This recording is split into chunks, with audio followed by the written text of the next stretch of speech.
Hello എല്ലാവർക്കും നമസ്കാരം. Welcome to my YouTube channel Prahari's care. So yesterday we discussed about the Operation Sindhu, and the initial things have been analyzed. Now, what was the Operation Sindhu all about? Of course, it was a reaction against the Pahalgam attack by Pakistani-backed terrorists. But the Operation Sindhu aimed in a multi-dimensional way, not only by means of military kinetic actions, Akelani, both kinetic actions as well as non-military objectives, means of non-military actions which completely destroyed the Pakistan, our enemy country. So let us check it out. What are the military measures and what are the non-military measures? Okay. As far as the military measures is concerned, India carried out several precise and well-planned military actions to achieve its objectives. Okay. The Indian Armed Forces launched coordinated and accurate missile strikes. Missile സ്ട്രൈക്കായിരുന്നു നമ്മുടെ ആകെ മൊത്തം എടുത്തു പറയേണ്ടിയിരുന്നത്. On a terrorist bases four located in Pakistan including Bahawalpur and Muridke. Bahawalpur Muridke എന്നൊക്കെ പറഞ്ഞാൽ almost അങ്ങ് റാവൽപിണ്ടിയായി, അവരുടെ മിലിറ്ററി ഹെഡ് ക്വാർട്ടേഴ്സായി. Okay. And 5 sites in POK, Pakistan Occupied Kashmir, such as Muzaffarabad and Kotli, etc. Okay. അപ്പോൾ അത് നമ്മുടെ ഫസ്റ്റ് ആക്ഷൻ തന്നെ അതായിരുന്നു, അവരുടെ ടെററിസ്റ്റ് ക്യാമ്പ്സ് തകർക്കുക.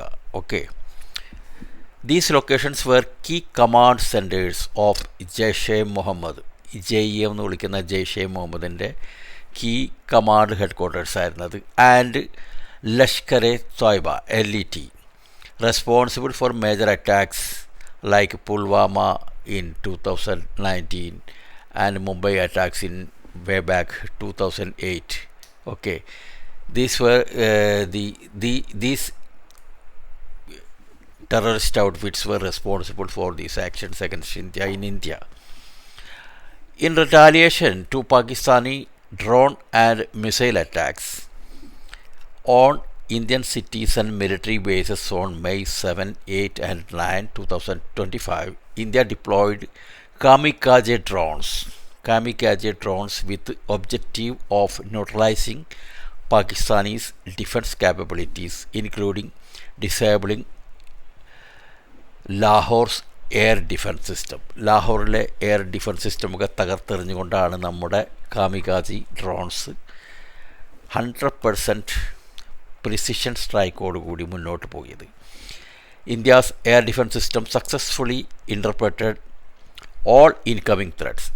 ഇങ്ങോട്ട് വരുന്ന എല്ലാം നമ്മുടെ ഡിഫൻസ് സിസ്റ്റംസ് നന്നായിട്ട് ഫെയിലർ ആക്കിക്കൊണ്ടിരുന്നു, resulting in minimal loss of life or property. In contrast, Pakistan's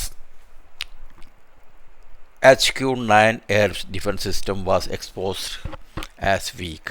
അവരുടെ എയർ ഡിഫൻസ് സിസ്റ്റം എല്ലാം വീക്കായിട്ടാണ് അത് പരിണമിച്ചത്. അവരുടെ പ്രൈം മിനിസ്റ്റർ തന്നെ പാർലമെൻറ്റിൽ എന്ന് പറഞ്ഞാണ് ഇന്ത്യയുടെ ഡ്രോൺ അറ്റാക്കും മിസൈൽ അറ്റാക്കും നമുക്ക് കാണാൻ കഴിഞ്ഞില്ല എന്ന്.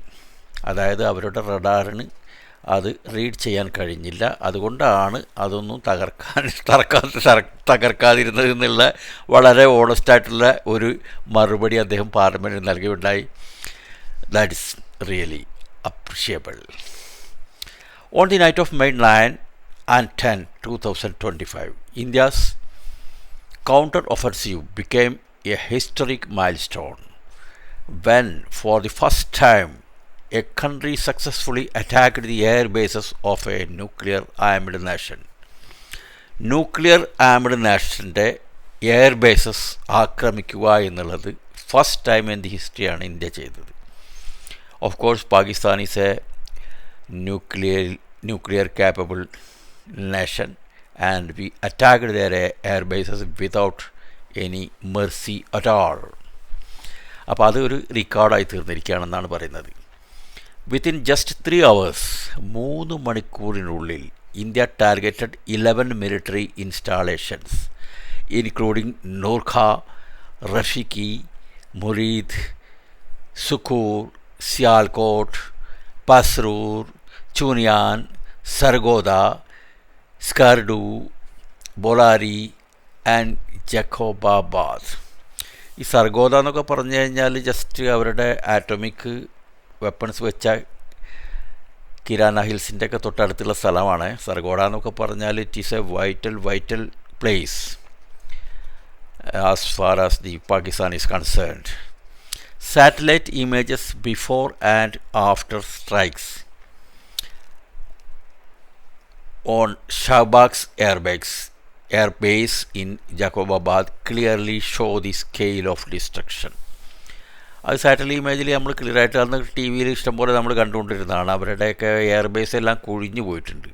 അവിടെ എല്ലാം കാളപൂട്ട് കണ്ടം പോലെ ആക്കി തീർത്ത് കൊടുത്തിരിക്കുകയാണ്. അതൊക്കെ എന്നോ ശരിയായി വരുന്നത് എപ്പോഴാണെന്ന് അറിയില്ല. ഇനി the attack targeted major ammunition depots and air bases such as Sargodha.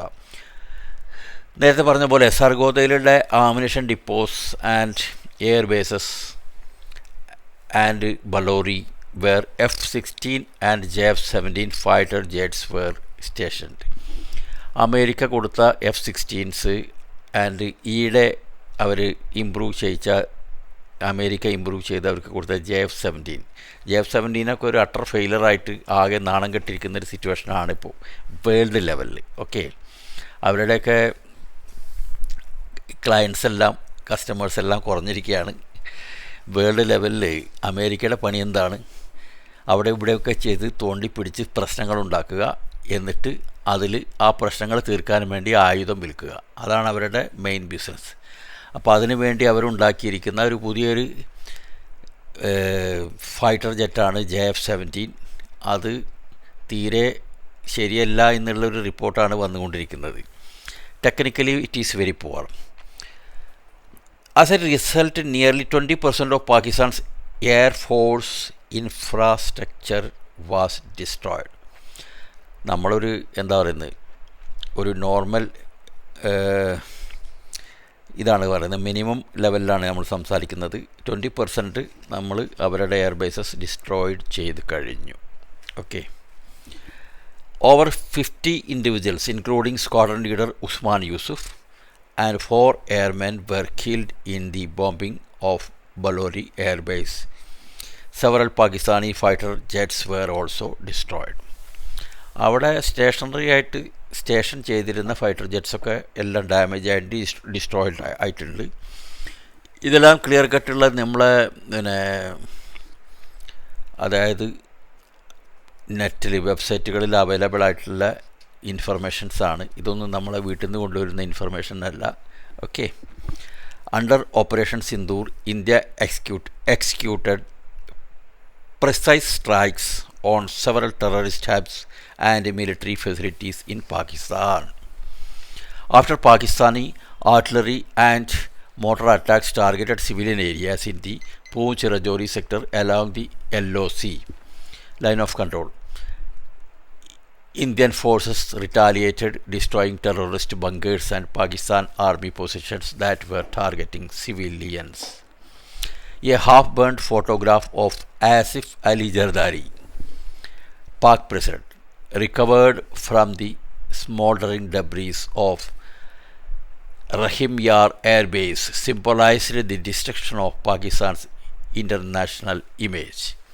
പാകിസ്ഥാൻ്റെ ഇൻ്റർനാഷണൽ ഇമേജ് നമ്മൾ തകർത്താണ്. അവരുടെ ഒരു പാകിസ്ഥാൻ പ്രസിഡൻറ്റിൻ്റെ ഒരു ഹാഫ് ബേൺഡ് ഫോട്ടോഗ്രാഫ് അവിടെ നിന്ന് കിട്ടിയിട്ടുണ്ട്. അതൊരു പത്രങ്ങളിലൊക്കെ ഭയങ്കര സംഭവമായിട്ട് വന്നിരുന്നതാണ്. അപ്പോൾ ഇതൊക്കെയാണ് മിലിറ്ററി ആക്ഷൻ കൊണ്ട് സക്സസ് നമുക്ക് കിട്ടിയത്. ഇതിൽ നിന്ന് അവർക്ക് ഒരു തിരിച്ചുവരവ് നടത്തണമെങ്കിൽ it will take many more times. അപ്പോൾ ഇനി അവർ ഒന്ന് എല്ലാം മെയിൻ്റനൻസൊക്കെ ചെയ്തിട്ട് വരട്ടെ, എയർബേസൊക്കെ നന്നാക്കി വരട്ടെ, എന്നിട്ടും എന്തെങ്കിലും ഇങ്ങനെ അവർ മിസ്അഡ്വഞ്ചർ നമുക്ക് അപ്പോൾ പണി കൊടുക്കാൻ ബാക്കിയുള്ളത്. ഇനി അടുത്ത എപ്പിസോഡിൽ നമുക്ക് പറയാം നോൺ മിലിറ്ററി മെഷേഴ്സ് അണ്ടർടേക്കൺ. ഈ മിലിറ്ററി കൈനറ്റിക് ആക്ഷൻ അല്ലാതെ നമ്മൾ നോൺ മിലിറ്ററിയിൽ എന്തൊക്കെ ചെയ്തതെന്ന് നമുക്ക് നോക്കാം, വിവരിക്കാം. Wait for next episode. എല്ലാവരും ലൈക്ക് ചെയ്യുക, പ്ലീസ് സബ്സ്ക്രൈബ് ചെയ്യുക, ഷെയർ ചെയ്യുക. Thank you very much. By.